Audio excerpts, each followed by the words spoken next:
Inilabas na ng COMELEC ang schedule of activities para sa 2025 midterm elections. Ang Register Anywhere program naman hanggang Agosto na lang ayon sa COMELEC Batangas City. Alamin yan sa report ni Hazel Alviar.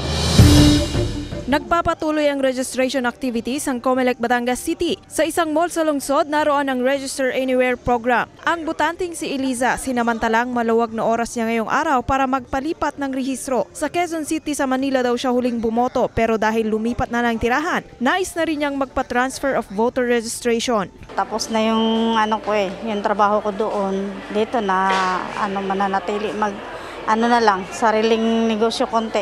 Sa inilabas sa calendar of activities ng COMELEC, hanggang August 31 na lang ang Register Anywhere program sa mga mall at paaralan. September 30 naman ang huling araw ng local at overseas registration. September 1 to 28 ang ibinigay na pagkakataon sa mga political parties para magsagawa ng mga pagpupulong at nominasyon ng kanilang mga kandidato. October 1 to 8 ang filing of Certificate of Candidacy.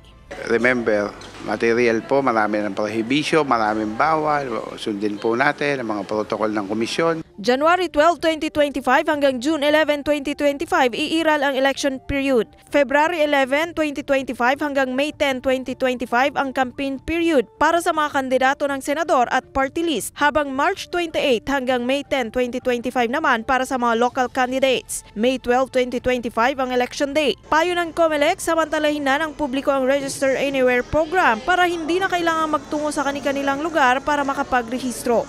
After the end ng Register Anywhere program, you have to go to your respective OCEOs to register. Kasama si J.R. Manjares, Hazel Alviar, Balitang Southern Tagalog.